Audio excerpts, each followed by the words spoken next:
You are watching the number one podcast in the whole entire youth wrestling community, and I'm one of your hosts, Juanzo. And I'm your other host, Jean-Paul Leck. Together we are Robrig, and we're starting the week, family. Welcome to one more episode of our show. We're going to be talking about NXT 2.0. This week, not such a great show. A lot of changes, we're coming from Halloween Havoc.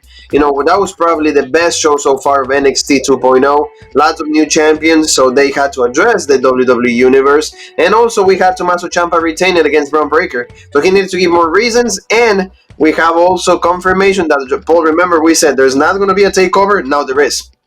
It's going to happen on December 5th. So, they're going to start building towards that. That's the next goal. That's the next journey. That's where everything ends. And we'll probably reset and start all over again. Yeah, I mean, I did like a couple things here that they did tonight on NXT.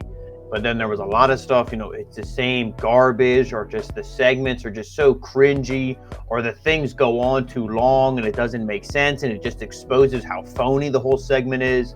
I just, like I said, it was a mixed bag for me tonight, and I feel that's really what NXT is going to be. The only real thing is we're kind of slowly starting to see some old familiar faces, like at Dakota Kai, she came back, okay, it's like, they're slowly bringing back some of these familiar faces. They need name values. There's way too many new guys, but we're going to be talking about everything. Thank you so much. Don't forget to subscribe, hit the bell for notifications, and also follow us in the whole, umbrella of social media stuff that we have, we have everything. So let's start, Paul, with Mandy Rose, the brand new NXT Women's Champion. She addresses the WWE Universe because that was probably the most shocking win out of all of them.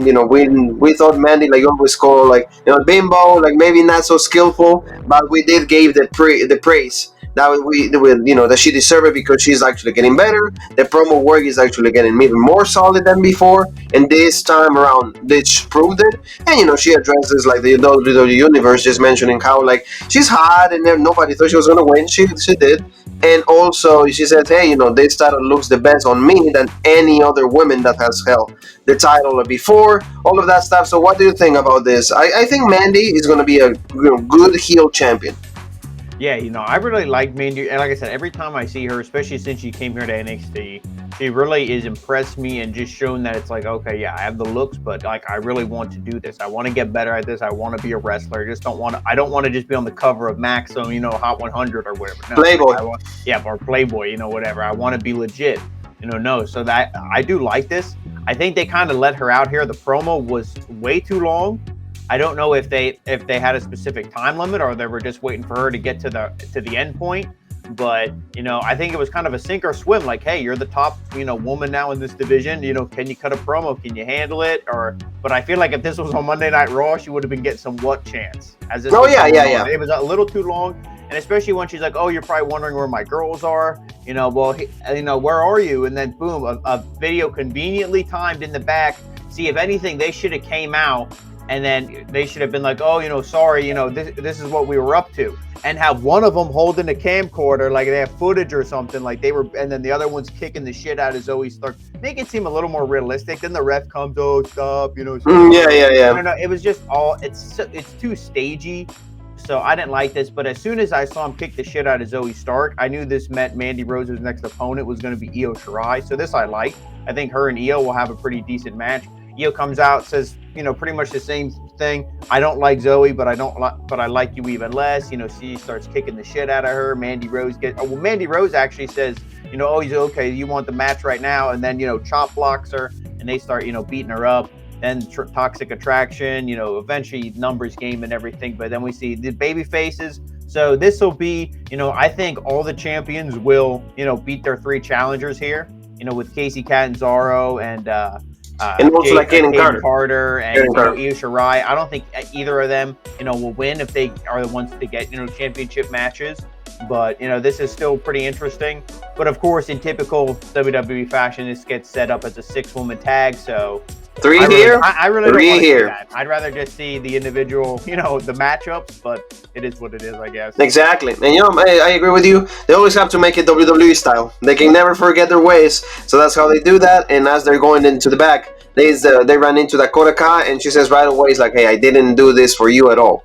My intention. You have nothing to do why I did what I did last week." And she says, I just did it because I wanted to eliminate Raquel Gonzalez. She comes out, she has a match with Cora Jade, and pretty decent match. Just Dakota Kai, she's not the greatest wrestler in the world. She can have decent matches depending on the opponent, and this was quick because like the story that you're trying to tell to Cora Jade is that Dakota Kai seems to be very conflicted with herself. Because this happened. I don't know how you felt about it. It seemed like she was gonna go and stomp her, but then she kind of changes her mind, and then she just leaves like the skater ball right there. So like Dakota Kai is either like wants to be full heel, wants to join the dark side, or just like thinking about it way too much. But like to me, what I was able to understand from Dakota Kai is like there's still conflicting between good and evil. So that's it's interesting to see that like there's that contrast in between in the head of Dakota Kai. Yeah, I mean the character and everything. I think they're overplaying it too much. I think they're already like, oh, look at her face, and she has the tattoo or the makeup and everything. Obviously, it's not like a real tattoo, the makeup on her face and everything. I don't know. I think WWE always plays too much into it. Make it more real, not like everything's such like a cartoon. But I like the match was all right. I think Cora Jade is definitely green. As like Dakota Kai, there's a couple slip ups here and there. Like I think she went for the go to kick and she kind of just like slipped off, and they're like, oh, let's just pretend it's a roll up and then kick out and everything. The match was all right, but the ending was another thing. Way too long. Why was it that she was up there forever and just one ref? You couldn't have medics come out. Excuse me. See, look how fired up I am. Yes. You couldn't have medics come out, and they couldn't, be like, oh, stop her, and then they'll pull Cora Jade away. So that to me, it just makes it seem so staged and so unrealistic. Like this, if this was a real sport, there would have been medics or somebody coming out. So, oh yeah, and also like the ref just like, hey, don't do it. It's like, don't do it. Yeah, no, don't worry, don't do it. Yeah, like if anything, stand in front of Dakota, like stand in front of her and be like, no, don't do it. No, don't do it. Yes. So like, yeah, those are the parts that like they really get you out of reality. Yeah, absolutely right. So like, let's go with like actually that gets us completely out of reality. It keeps getting worse from here. It gets worse. Yes. This show again, they're going backwards with this. They're not really going forward. And NXT, MSK just talking about how they lost, how sad they are because they lost the tag team championships. And then there's like a boss that comes out, and then they said, oh, there's going to be talking to a guy that like is created the legend of MSK. And then the boss just leaves, and then it's like, oh, and that's it. So I don't know what this segment meant. I don't know if you can describe what it was, but like I did not like this. And for me, MSK is a failed experiment from the WWE. No, this was awful. The way you described it made it a hell of a lot more tolerable than what we actually saw on TV. They're like, oh man, we lost the titles. He's like, no, I feel like my dick is smaller. He's like, I feel like I'm lacking down there. I'm like, are you serious? What this person? Is it funny? But it's like Harold and Kumar. It's like American Pie. It's like this stupid humor that it's like, yeah, it's funny. You get a little pop. But then when you actually think, wait, this is a wrestling show and they were the former champs where they said 200 some days. No, this is a total embarrassment that these guys are even on TV. How can somebody be presented better in Impact, and then they come here, higher production value, more mainstream attention, all this stuff. Supposedly better creative, like writers and everything. Yeah, and they look like shit. I'm not saying they were the best team and the most legit on Impact, but at least they were. I took them more serious than I do here. Yes, exactly. That's the problem. That's the problem. It's not good. So like, let's move on to the next. And we get to see Robert Stone, and this is bad to worse. Yeah, exactly. Like, that's the problem. Like, because Robert Stone had that interaction, remember, the Halloween Havoc against, this guy also, like, Zion Quinn. So, like, he's just like, he challenged him to a match. And, of course, Zion, like, shows his power, his intensity, and pretty squads, really quick. And in the end, Zion gets the win at the expense of Robert Stone. But the pictures, before that, we had to see this awkward dance-off where you see Robert Stone dancing to Frankie Monet's music, and that was the most cringeworthy thing I've ever seen. And then we see this guy who's supposed to be presented like a badass. He's supposed to be so tough. He does Shawn Michaels. He doesn't dance to Shawn Michaels' entrance, and he doesn't even know that he's singing the words, and he's getting half of them wrong. And if this guy had any credibility, gone. Death. Yeah, no, and that's what like they're not really creating new stars. Like they completely dropped the This is idea like, that Triple H tried to when do. you're an actor in Hollywood and they're like, oh, you got to be the guy who gets kicked in the nuts in the movie. You got to like earn your like legit to like become a You gotta, mainstream yeah, this is actor. kind of pay your dues. You gotta do the But more see, stupid skits. but when you do that, like when it's stuff like that, nobody really knows, or it's in a bullshit B-rate movie nobody even watches. This is on TV. This is on like somebody's flipping through the channels. They're gonna see this guy, And they're gonna go, this flip guy's him a back. joke, Yeah. and then move on. Exactly, they're gonna do that. So, unfortunately, that's how we got Zion King. Hopefully, like they start presenting him with like credible opponents with better things because the guy probably has talent. They need the opportunity to showcase why they want Telling him right now is the sex appeal to women because Beth is like, oh, I shouldn't have been looking at his hips gyrating, but I was. It's like, what is this show? What is this? Yeah, it's pretty like head scratching, all over the place. Also, we got to see the Legado del Fantasma. There you go. And Carmen Electra wanted to bang him too, and it's like, she's like, oh, I like what I saw. It's like, is she recruiting him to Legado? Is Santos? Did he get called up? And I don't even know about it. Is this the new group? Oh no. He's still in NXT. Yeah, he didn't. He didn't get called. It's like, what is the point? Are they gonna beat up Santos, kick him out, and Santos is gonna put the mask back on? I was like, what? I don't really know. I can't, and I don't even care. Exactly, it's not interesting, and we got to see this was also this feud started out during the weekend during social media, and that was like Kyle O'Reilly with Von Wagner and against Legado del Fantasma, and there's like the one thing is like I think they're trying to create a team with Bond and Kyle O'Reilly. We said the last couple of weeks we've seen in the promos, they're trying to become a unity. They're trying to create this system between the two. They're trying to be friendly with each other, so in the way that like they can become a team. But in the end, they're having issues, and then Legado del Fantasma actually got the win. So I don't know what's going on here, and Kyle O'Reilly, like his babyface push completely failed also, and I don't know what they can do with him. And also Wagner, I mean, he's decent in the ring, but like I think more personality is needed if he's going to be just a character. You see the small package right here from the members of the Legado del Fantasma to Vaughn, and in the end you see like, so we fucked up. So what do you think? I mean, I don't mind them as a team. I think if you want to get this guy over, Von Wagner, why not put him with tag him with one of the most over guys, a tag team specialist in Kyle O'Reilly. I think O'Reilly should be, in the singles thing, but, maybe they don't want to push him against champion. They don't and also they're both baby faces. So do we really want to see that? No, not really. But, he should be in that kind of, division, I think. But tag is fine for right now, but giving the win, to Santos, or not to Santos, excuse me, to Legado del Fantasma. It's like, it doesn't make any sense because they'll stop and start push for these guys. If Santos would have won the belt and he would have been the North American champion, then I would say this is badass because now you're pushing them. Maybe they're going to be the tag champs, but then Imperium just won, so it's like now they're probably going to have a lengthy reign. And don't worry, we're going to get to the subtitle needing Imperium soon. Oh yeah, it's coming. It's coming. Absolutely right. I mean, everything just seems a mess booking-wise. I like some of the decisions they make. Like I said, I don't mind these guys as a team, but I really think they should have went over because you're not doing anything with Legado. So yeah, no, and it was a possibility to keep building a new team and giving credibility to Kyle O'Reilly and Wagner, but they don't do that. The only saving grace is if it was Wagner who got pinned and not O'Reilly. Yes, yeah, because O'Reilly, like you said, like Bruno Mars is not happening. So let's talk about To The Moon because he's gonna visit Duke Hudson in like where he played the cards and everything, like the casino, and you see like finally a little bit of seriousness in Cameron at the beginning. No, I sit here, okay, all of that, like $500, and in the end he wins, right? And you remember that, like he gets the win and he goes to the moon. That's the only thing that guy, that phrase saves everything, but how long can it last? That's my thing, and he needs like a better feud. He needs like North American Championship goal, something like that. I'm gonna tell you this right now: if WWE is smart, he's a babyface and he's so over. Like you said, he's the only.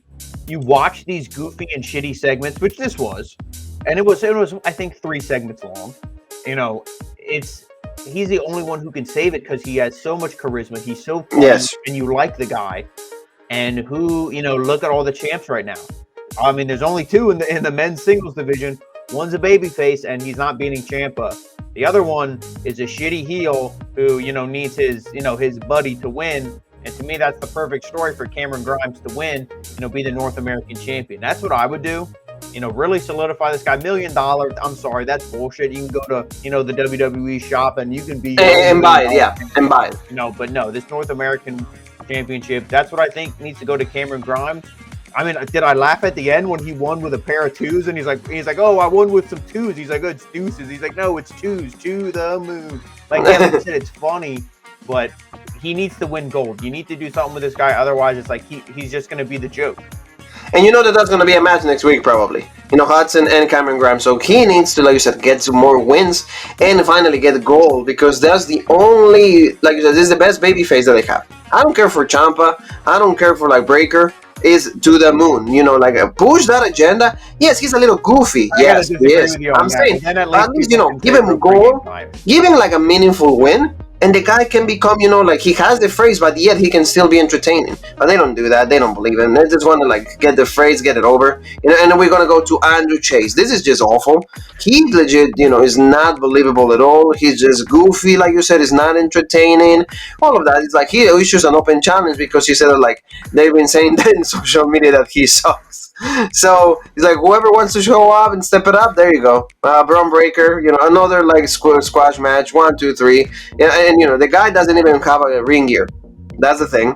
And Braun Breaker just says that like last week he almost like beat Tommaso Ciampa. Hey, he didn't win, but he's gonna do everything to get another opportunity and become the new NXT champion. So Andrew Chase, another see, you go from like joke that is an entertaining with like Cameron Grimes to a joke that is not entertaining, is actually cringe, and you want to change the channel with Andrew Chase. I mean, Andrew Chase is like, yeah, maybe the promo went a little long. There was one line, I forget what he said, that actually I was like, haha, I got a little chuckle out of. But I mean, yeah, too long. But this was good. Braun Breaker just lost the match. It's good for him to have a quick, easy squash match the following night on TV to be like, hey, I'm still here. I'm still badass. I'm not Cesaro. I didn't lose my championship match and go back to catering. Yes, I'm still here. I'm still in the title hunt, and that's pretty much what he claimed. And this is something, again, like I said, I would book this. I could easily see Ciampa, WrestleMania night 1. I don't see why not. And he beats Ciampa at WrestleMania. It's night 1. Put it in the middle of the card. Get this guy over, expose him to the mainstream audience of WrestleMania. Give Ciampa that WrestleMania match too. That to me would be badass. So that's how I would book it. But we got to see. Hopefully, it's not right in December. To me, that's way too soon. So they need a different guy. We already did Breakers. Like you introduce all these guys and nothing happens. I agree with you. I completely agree. So let's move on to the next one. And like you said, there's the subtitles because they're having Imperium, and all of a sudden we will keep saying it till they go back to being normal because they forgot English. They don't know. They forgot the whole language. They're talking in both German and Italian. And then all of a sudden, like the tag team champions for the girls, like Toxic Attraction. They knew how to speak English when they saw the set of twins in front of them. They were like, they saw the cake. Of course, we remember. Yeah, they're like, oh yeah, we know how to speak English. And I feel bad for Mackenzie. She's just like, Imperium. How do you guys feel? Being 2-time NXT Tag Team Champions, and then they just speak in a language she has no idea, and she's just so. No, it's just bad. It's just bad. It's not like there's a translator. It's not, it's like it's just so awkward. I mean, don't even have her there. If you're gonna, that's the word. That's the word. It's just awkward. Promo. Yeah, it's exactly. It's like, I mean, it makes sense, but if the guys would have never spoke English, it would have been okay. Maybe they don't know. Hey, they might don't want to talk that language is fine. But now, or like you said, if they just never cut a promo, if the only one who cut a promo was Walter was the only one who spoke for the group ever. That would. Yeah, exactly. Like it would be okay. Makes sense. But now because we know that like they're pretty fluent. Now it's like okay. That's one thing that us and everyone has been saying for years. WWE thinks their fans, their minds, they're stupid. They don't remember. They have short-term memory that they don't understand or they don't remember everything. So there you go. It's just a little cringy for Imperium. At least there's the tag champions, way better than MSK. So it's just like a tiny nitpick. It's not even like saying anything. This is just bad because on a wrestling show, I don't want to see a talk show. I don't want to see Oprah. I don't want to see any of that. And lashing out with Lash the Legend, I don't know what you think about this, but this just sucks. Oh, I think you have a good idea what I think about this. Oh, no, I know that you hate it because this is dumb. This has no room in a wrestling show. That I will say it again. There's no space for this. And especially like Tony D'Angelo, that like he might think has an opportunity. I hate this. It was just bad. You Yeah, know, I he's mean, trying the to one like thing, produce something. It was just a misunderstanding that they had. This is just bad. But like, walk me very quick through this because it was just terrible. the only thing I'll say about this, if you want to do this show, if you like to get personalities over like this, announcer slash legend, whatever, have this be on YouTube. Have this be a part of the bump. Oh, Yeah, their show the bump they do on YouTube. Oh, yeah, now we go to Lash Legend. Boom, and you have 20 minutes section of the bump is that, and then you continue on the rest of the show. exactly. Don't have it here on the show. This No, is so. I mean, it fits in right with the rest of the awfulness we saw. But if you think about how NXT was 5, 6, a year ago, you think this sticks out like a sore thumb. So this is it's just awful. This like is so bad. And Tony D'Angelo, what is this whole thing with Lash Legend like? Does he want to bang her? It's like move. It's like he had this a couple weeks ago. He was on the show. Move him on. Get him some matches. This is how you get people over, by having them win, not by sitting on stupid games. You're not creating anybody that is interesting. Like you said, this should be, and we've been saying this already. If it is an hour, have it on TV, on the USA Network. If it is 2 hours, it's going to be this bad, go move it to the WWE Network. Don't move it there, move it on YouTube. Yeah, move it to Peacock, wherever. Pick or whatever, because it's not worth it to see this 2 hours like this unless you change it, you make it more serious. This is just bad, and I agree with you absolutely. So let's move on to like the older of the Samoans, of the sons of Rikishi, and that's Solo Sikoa, and he made like his in-ring debut. Of course, a squash match, really quick. The Uso splash, really good. But what do you think of him? I think there's a lot of intensity in the guy. He's going to be as good as the Usos though, Jimmy and Jay. So this is going to be decent. I think this could be also potential like feud with Ciampa later on.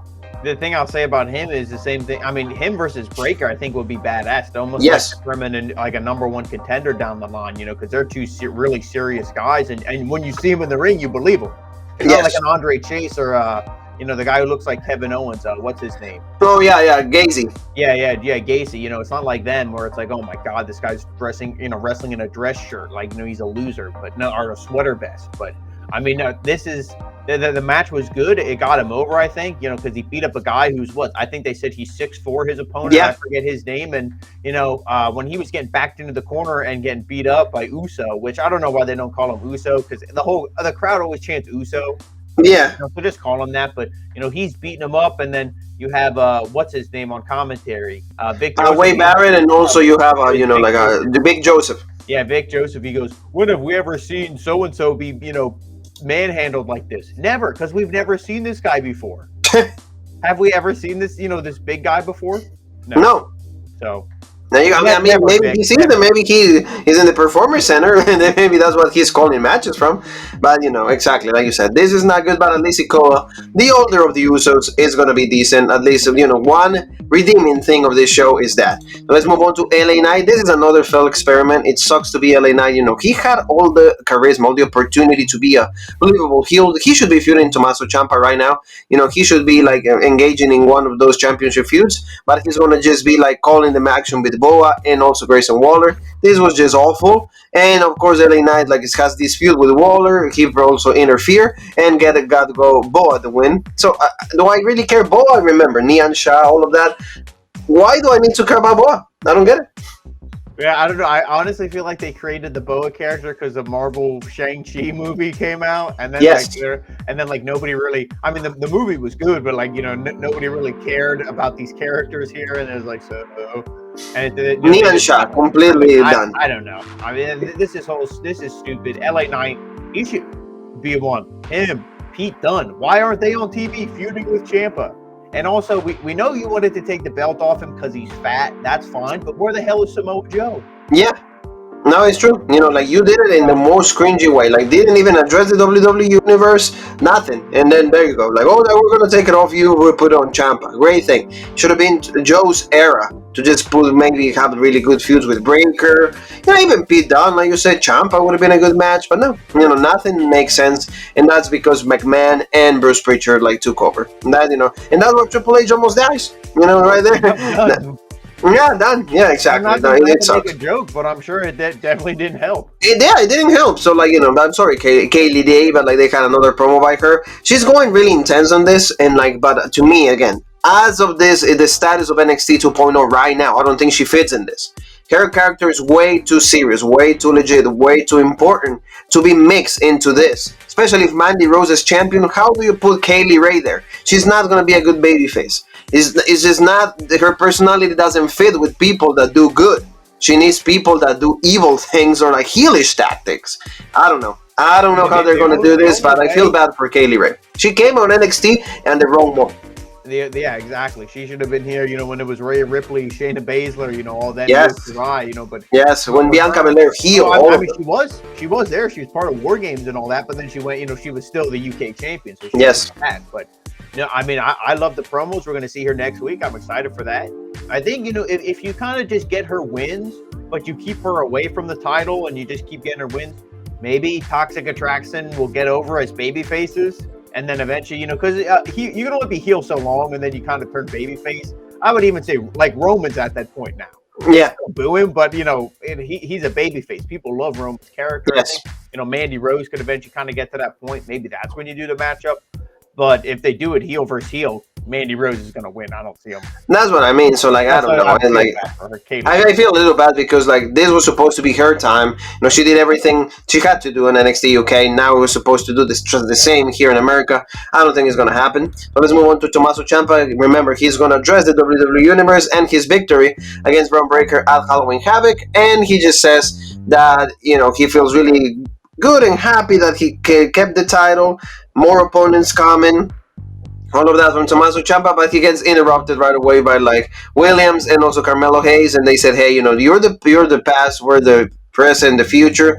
So maybe like a feud champion versus champion. I don't like this. It's just for me, Ciampa needs, like you said, Pete Dunne, Samoa Joe, maybe like we said, when Sikoa is ready, all this guys, but this is just bad. I don't like this at all. The interactions between these guys, absolutely, I don't want to see this. And this actually gave, it started with the main event. So what do you think, Paul? This was okay. At least they did, this little like stare down. This was okay. I didn't mind this at all. To be honest, a lot of people thought Ciampa was going to lose the title to Braun Breaker. Yes. And you even said to me, "Oh, all the titles are changing hands." Spoiler alert! You said to me before the show we were talking, and I was like, "Oh, we'll see." I don't think they're going to take it off Ciampa yet, and they didn't. And they keep teasing all these matchups and all this stuff with Ciampa. That's why I think they're really going to run him to WrestleMania. And I like this promo. He said, all the titles change. It's a new era. Braun Breaker beats Tommaso Ciampa. Right? He's like, well, and that's what everybody, was told that, but nobody told me, so I went out there and I beat him, and he's just, I'm still the champ. He cuts a good promo, and then Carmelo Hayes, like he said, comes out. He's like, oh, I'm the A champ. Nobody cares about you. You're old, washed up. He's like, I almost believed you until you took off your sunglasses and I saw, pretty much like you didn't believe anything you said. I could see it in your eyes. And, he's like, so again, he makes Carmelo piss his pants. To me, Ciampa, I know you're not the biggest fan, but with what they have right now, I mean, he's the top guy. Yeah, he's the top. Out of what they have, yes. In ring work, he is the top guy. He feels the most legit when he cuts the promo. You listen because he's the top, not because he has the belt. Even if he didn't have the belt, he's still badass. I like the tease with Gargano. Again, like I said, I think they're gonna run him to WrestleMania, and you might as well do that matchup if you're gonna do it. Hey, do it now. It might be the last time we see that matchup. Yeah, but it wouldn't be a bad idea, But I don't know if they're gonna do him versus Carmelo. I think they just bled this into each other to one, get this picture we have right here, and two, because they were in the main event. So I think that's kind of how they bled it together. I wouldn't do champion versus champion. That's so stupid, especially because and it's like it doesn't make sense. It's boring. One of your champions shouldn't be losing unless they're losing the belt to someone else. Yeah, exactly. So we got to see the main event, and that was going to be Dexter Lumis and also Johnny Gargano against Carmelo and Trick Williams. So this was okay. Okay at most. I mean, you see like this, like finally they're best friends. Dexter Lumis and Johnny Gargano. We didn't hear anything from Indy Hartwell. So I don't know what you want to do moving forward. At the end, pretty decent match again from all four guys. Carmelo is a pretty decent wrestler also. We'll see though, like the character development is way different than just being a worker in the ring. You need to just have like the ability to cut better promos, to present yourself, to sell yourself as a character. So we'll see what happens on that. Dexter Lumis is showing more variety when it comes to moveset, and I really like that. But in the end, when they give Carmelo the win, why? Because they're really pushing this guy. They're trying to sell this guy. Out of everybody, I think the main, or like the first guy that they want to sell as the new NXT 2.0 is Carmelo Hayes. Yeah, and you know what? I was actually surprised that the baby faces didn't win here. I thought, maybe they're gonna do the whole Gargano is, gonna win the North American title from him or something. But the heels went in here. They used the dirty tactics. I think Trick hit him with the shoe or something. Yes. Hit Dexter Loomis, and Loomis was the one who ate the pin. But so we see Gargano staring him down. So maybe that still is the feud. Maybe it's not over. I don't know. If anything, you still could have got the same point across. You still could have got the stare down. You still could have did all this stuff. But the last thing we saw on TV should have been Tommaso Ciampa cutting the promo. Oh yeah, exactly. It should have been. That should have ended. And he should have been the one standing in the middle of the ring. Whatever. It should have been. You'd have had this match. Gargano's walking back. Ciampa passes him, and they have the stare down. Something. I don't know. But the match again, it shouldn't have been the main event. But like you said, they're really pushing Carmelo Hayes and Trick Williams, so that's most likely one. And a flat week, let's say. It wasn't a good week on NXT 2.0, so thank you so very much, family. A lot of questions will be answered, but we can confirm there's going to be a takeover that closes even the year for WWE, because there's not going to be pay-per-view for the main roster after Survivor Series. There's not going to be TLC, none of that, because they have a pay-per-view on January the 1st. So that's why at least NXT TakeOver is going to just fill in that middle, in that month that is pretty much off for everybody. So don't forget to please subscribe, hit the bell for notifications one more time, follow us in the whole umbrella of the social media waves or networks that we have, which are Paul. That's Rope Break on Facebook, the OG Rope Break on Twitter, Original Rope Break on Instagram, Twitch, and TikTok, and of course right here on YouTube, the home of the #1 podcast in the YouTube wrestling community, the Original Rope Break. And you and me have one more thing that is left to say, and that is...